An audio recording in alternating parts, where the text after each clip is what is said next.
वंदे पुरुषोत्तम। पुरुषोत्तम जननी श्री श्री मनमोहिनी माँ का दूसरा अध्याय मैं लेकर के आपके सामने प्रस्तुत हूँ, जिसका वक्तव्य श्री ब्रज गोपाल दत्त राय द्वारा प्रस्तुत है, जो मैं अपनी आवाज़ में आपके सामने व्यक्त कर रहा हूँ, जिसमें इस दूसरे अध्याय में माता मनमोहिनी माँ का जन्म स्थान व कुल परिचय के बारे में बताया गया है, जो इस प्रकार है। अविभाजित बंगाल के पवना जिले में हिमायतपुर एक बहुत पुराना छोटा सा गांव है। पवना जिले के इतिहास के बारे में इतिहासकार कहते हैं कि पवना नाम की उत्पत्ति प्राचीन पौंड्र या पौंड्रवर्धन राज्य के नाम से हुई है। वर्तमान पवना जिला राजशाही संभाग के सबसे दक्षिण में स्थित है। पूर्व में यमुना और दक्षिण में पद्मा नदी ने इस छोटे से जिले को घेर रखा है। कोलकाता से रेलवे मार्ग द्वारा पूर्वी बंगाल के मध्य से होते हुए उत्तर दिशा की ओर जाने पर पद्मा नदी पर बने प्रसिद्ध हार्डिंग ब्रिज सारा सेतु को पार करके ईश्वरदी जंक्शन रेलवे स्टेशन पर पहुंचना होता है। कोलकाता से ईश्वरदी की दूरी 125 मील है। पहले ईश्वरदी केवल एक छोटा सा गांव था। रेलवे के विकास के कारण समय के साथ यह एक बड़े व्यापारिक केंद्र में बदल गया है। ईश्वरदी से 18 मील पूर्व में राजशाही संभाग के अंतर्गत पवना जिले का मुख्य शहर पवना है। यह शहर इच्छामती नदी के पूर्वी तट पर स्थित है। पवना शहर के बाहरी इलाके में लगभग 2.5 मील पश्चिम में पद्मा नदी के उत्तरी तट पर हिमायतपुर गांव है। हिमायतपुर नाम की उत्पत्ति के बारे में कई लोगों का कहना है कि यह हिम्मतपुर शब्द का अपभ्रंश बिगड़ा हुआ रूप है। प्रचलित लोक कथा के अनुसार मुगल सम्राट अकबर के मुख्य राजपूत सेनापति राजा मान सिंह जब बार भुइयां बंगाल के 12 जमींदार के विद्रोह को दबाने के लिए बंगाल आए थे, तब उनके अस्थायी रूप से ठहरने के लिए उनके सेनाध्यक्ष हिम्मत खां ने यहाँ एक सैन्य शिविर यानी छावनी स्थापित किया था। हिम्मत खां के नाम के अनुसार इस स्थान का नाम हिम्मतपुर और छावनी शब्द की नकल पर पास के गांव का नाम छातनी पड़ा। छातनी और हिमायतपुर गांव के दक्षिण में बहुत समय पहले एक बांवर यानी रुकी हुई नदी की धारा या झील थी। सुना जाता है कि पहले पद्मा नदी इसी जल मार्ग से बहती थी। इसके दक्षिण में प्रतापपुर गांव है। प्रतापपुर के पूर्व में प्रतापपुर माझी पाड़ा है। इसी के पास किसी समय राजा मान सिंह का काली बाड़ी यानी काली मंदिर और उनके हाथी बांधने का बरगद का पेड़ स्थित था। घने जंगल के भीतर उक्त सैन्य शिविर और काली बाड़ी के अवशेष आज भी मौजूद हैं। इस क्षेत्र में इसे राजा मान सिंह का घर कहा जाता है। कुछ लोगों का यह भी कहना है कि राजा मान सिंह जब बंगाल के शासक सूबेदार के पद पर तैनात थे, तब उन्होंने इसी स्थान पर अपना निवास स्थान बनाकर लंबे समय तक निवास किया था। उनके पुत्र हिम्मत सिंह के नाम के अनुसार इस स्थान का नाम हिमायतपुर हुआ था और पास के गांव में राजा के नाजिर उजीर मंत्री व अधिकारी रहते थे, इसलिए उसे नाजिरपुर नाम से पुकारा गया। हिमायतपुर के चारों ओर काशीपुर, छातनी, प्रतापपुर माझीपाड़ा, नाजिरपुर, पेलानपुर आदि गांव स्थित हैं। हिमायतपुर के उत्तर पश्चिम में नाजिरपुर के पश्चिम में टिकरी, उसके पश्चिम में प्रसिद्ध दापुनियार हाट बाजार है। हिमायतपुर के पूर्व में छातनी, छातनी के पूर्व में साधुपाड़ा व विष्णुपुर, उसके पूर्व में इच्छामती नदी और उसके पूर्व में पवना मुख्य शहर स्थित है। पवना शहर से पेलानपुर, गोविंदा, छातनी, हिमायतपुर और नाजीपुर आदि गांव से होकर एक कच्ची सड़क राजशाही तक गई है। इस सड़क का नाम हिमायतपुर राजशाही सड़क है। पवना शहर से हिमायतपुर गांव तक एक पक्की सड़क भी है। 40-50 वर्ष पहले भी विशाल पद्मा नदी हिमायतपुर गांव के पास से तीव्र वेग से बहती थी। दूर दराज के यात्री और मालवाहक जहाज तब दिन रात इसी नदी मार्ग से आते जाते थे। उस समय इसी नदी मार्ग से स्टीमर द्वारा कुश्तिया और पाबना आना जाना पड़ता था। उस जमाने में यह हिमायतपुर गांव हिंसक पशुओं से भरे जंगलों से घिरा हुआ था और इसके पास ही पवना का स्टीमर स्टेशन बाजितपुर घाट था।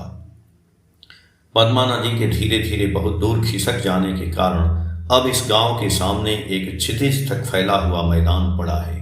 यह ग्रामीण इलाका अभी भी कम आबादी वाला और झाड़ियों जंगलों से भरा है। इसी हिमायतपुर गांव में लगभग 100 वर्ष पहले युग पुरुषोत्तम श्री ठाकुर अनुकूल चंद्र की महिमामयी माता प्रातः स्मरणीय श्री श्री मनमोहिनी देवी का जन्म हुआ था। यह बहुत पहले की बात है। ये मैं आपको कुल परिचय की बात बता रहा हूँ कि हिमायतपुर गांव में कमलाकांत बागची नाम के एक निष्ठावान ब्राह्मण रहते थे। ये श्री श्री मनमोहिनी देवी के नाना थे। कमलाकांत की पत्नी कृपामयी देवी एक अत्यंत सरल हृदय की भक्तिमय महिला थी। उनके मिलनसार व्यवहार से गांव के सभी लोग मुग्ध थे। सभी उन्हें दिल से सम्मान करते थे। हरि ठाकुर भगवान विष्णु के अलावा वे और कुछ नहीं समझती थी। श्री हरि के चरणों में खुद को समर्पित करके वे संसार के दैनिक सभी कार्यों को पूरा करती थी। हरिनाम का जाप ही उनके जीवन का एकमात्र सहारा था। उठते बैठते चलते फिरते हर स्थिति में, हर काम में और हर समय वे पूरे मन से हरि बोल नाम का लगातार जाप करती थी। सच कहें तो यह नाम जब उनकी नस नस में समाकर उनकी अस्थायी और स्वाभाविक आदत बन गया था। इसी कारण बच्चे से लेकर बूढ़े और महिलाएं तक गांव में सभी लोग उन्हें बड़े सम्मान के साथ हरिबोला बागची मां नाम से पुकारते थे।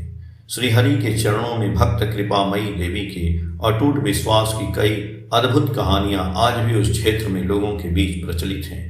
इस संबंध में केवल 2 घटनाओं का उल्लेख मैं कर रहा हूं। जैसे एक दिन कृपामयी कुएं से पानी निकालने गई तो उन्होंने देखा कि वहां पानी खींचने वाली रस्सी नहीं है। अब पानी कैसे निकाला जाए, इस चिंता में वे बहुत परेशान हो गईं। उसी समय पड़ोस की एक और महिला भी वहां पानी लेने के लिए उपस्थित थी। कृपामयी देवी को पानी निकालने के विषय में चिंतित देखकर उस महिला ने मजाक करते हुए उनसे कहा, क्यों ठकुरानी, तुम्हें भला किस बात की चिंता? तुम्हारे तो हरि ठाकुर भगवान हैं ही। वह जो केले के पेड़ का सूखा छिलका बासना पड़ा है उसी को घड़े के गले में बांध कर पानी निकाल लो न। सरल हृदय की कृपामयी देवी उस पड़ोसन की बात पर पूरा भरोसा करके निश्चिंत हो गईं। उन्होंने बड़े आनंद से हरि बोल कहते हुए उस केले के छिलके को घड़े के गले में बांधकर कुएं के पानी में उतार दिया।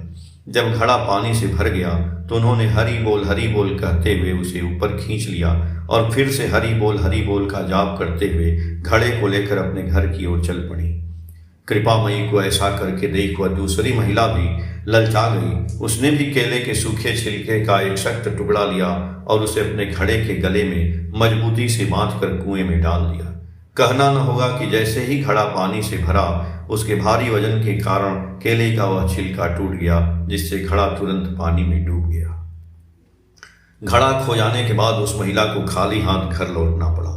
इस घटना से उस महिला की आंखें खुल गईं। वह समझ गई कि पवित्र हरिनाम में अगाध विश्वास के बल पर ही कृपामयी के लिए यह असंभव कार्य इतना सरल और संभव हो पाया था। और एक अन्य घटना है। कृपामयी देवी एक बार कुछ यात्रियों के साथ नाव से ब्रह्मपुत्र नदी में स्नान करने गई थी। उसी समय अचानक रास्ते में यमुना नदी में भयंकर तूफान उठ खड़ा हुआ, जिससे उनकी नाव पानी में डूबने की स्थिति में आ गई। इस संकट में प्राण रक्षा का कोई उपाय न देखकर यात्री डर के मारे चीखने चिल्लाने लगे। इस महासंकट के क्षण में भी कृपामयी देवी थोड़ी सी भी विचलित नहीं हुई। उन्होंने अपने स्वभाव के अनुरूप दृढ़ विश्वास और भक्ति के साथ हरि बोल पवित्र नाम का निरंतर जाप करना शुरू कर दिया। साथ ही उन्होंने अपने साथी यात्रियों से भी इस आसन्न विपत्ति से मुक्ति के लिए दयामय हरि ठाकुर के चरणों में पूरे मन से व्याकुल प्रार्थना करने को कहा। कृपामयी के इस भावुक आह्वान पर सभी यात्रियों ने एक स्वर में भक्तिभाव से हरिनाम का संकीर्तन करना शुरू कर दिया। ईश्वर की कृपा से कुछ ही समय में तूफान थम गया। निश्चित मृत्यु के मुंह से बच जाने पर सभी यात्री कृपामयी मां को धन्यवाद देने लगे। कृपामयी के गर्भ से 4 संतानों का जन्म हुआ। उनमें से पहले पुत्र केशव, दूसरी पुत्री उमा सुंदरी, तीसरे पुत्र हरनाथ और चौथी पुत्री कृष्ण सुंदरी थी। कृपामयी देवी ने विधवा होने के बाद अपनी पुत्री कृष्ण सुंदरी का विवाह उनकी 12 वर्ष की आयु में अपने ही गांव के निवासी कश्यप गोत्र के प्रसिद्ध चौधरी वंश के रामेंद्र नारायण भादुड़ी चौधरी से कर दिया। कृष्ण सुंदरी रामेंद्र नारायण की दूसरी पत्नी थी। पहली पत्नी के निसंतान होने के कारण रामेंद्र नारायण ने दूसरा विवाह किया था। कृष्ण सुंदरी के गर्भ से रामेंद्र नारायण के 3 पुत्रों और 3 पुत्रियों का जन्म हुआ। श्री श्री मनमोहिनी देवी इसी दंपत्ति की चौथी संतान थी। इस महिमामयी नारी का जन्म बंगाब्द बंगाली संवत 1277 साल के 18वें ज्येष्ठ को हुआ था।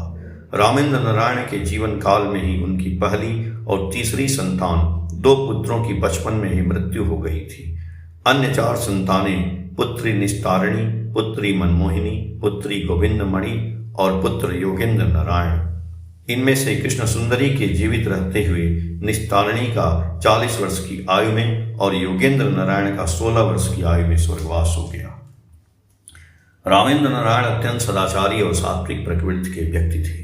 उनका अधिकांश समय नाम, ध्यान और धार्मिक ग्रंथों के पाठ में व्यतीत होता था। वे आजीवन शाकाहारी भोजन के अभ्यस्त थे। अपनी संतानों को भी वे कभी मछली या मांस का सेवन नहीं करने देते थे। वे एक उदार हृदय और प्रचुर धन संपत्ति के स्वामी थे। गरीबों और दुखों के मारे लोगों को खुले हाथ से दान देना उनकी हमेशा की सहज आदत बन चुकी थी। सुनने में आता है कि निरंतर अत्यधिक दान दक्षिणा आदि देने के कारण उनके जीवन काल में ही उनकी बहुत सी धन संपत्ति नष्ट हो गई। रामेंद्र नारायण एक सत्यनिष्ठ और तेजस्वी पुरुष थे। कहा जाता है कि समाज के प्रभावशाली लोगों, समाजपतियों के घोर विरोध के बावजूद उन्होंने जन कल्याण की भावना से प्रेरित होकर कुछ अनुलोम अंतर्जातीय असवर्ण विवाह करवाए थे। इस कारण जब समाज के लोगों ने उनका हुक्का पानी बंद कर दिया, उन्हें जाति से बाहर कर दिया, तो वे हमेशा अपने इस कदम का दृढ़ता के साथ समर्थन करते थे और निर्भीक होकर कहते थे, जाने दो, सबके सब खुद ही समाज से बाहर हो गए। तत्कालीन समाज में रामेंद्र नारायण एक विशेष विद्वान और बुद्धिमान व्यक्ति के रूप में सम्मानित थे। बंगाली, संस्कृत, अंग्रेजी और फारसी भाषाओं में उन्होंने असाधारण विद्वता हासिल की थी। अपने शुरुआती जीवन में उन्होंने सिविल कोर्ट के अमीन के रूप में, फिर कुछ समय तक पुलिस विभाग में इंस्पेक्टर के रूप में, अंत में कूच बिहार स्टेट में मैनेजर के महत्वपूर्ण पद पर रहकर अपनी असीम योग्यता का परिचय दिया था। स्वभाव, चरित्र, विद्या, बुद्धि, कार्य कुशलता या मान प्रतिष्ठा, हर मामले में वे उस समय उस क्षेत्र के एक अत्यंत ख्याति प्राप्त पुरुष थे। उनकी पत्नी कृष्ण सुंदरी देवी भी एक सुघड़, गृहिणी, सेवाभावी, निष्ठावान और भक्तिमय महिला के रूप में जानी जाती थी। रामेंद्र नारायण का बंगाब्द 1290 में और कृष्ण सुंदरी का बंगाब्द 1332 के पौष संक्रांति के दिन स्वर्गवास हो गया। जय गुरु।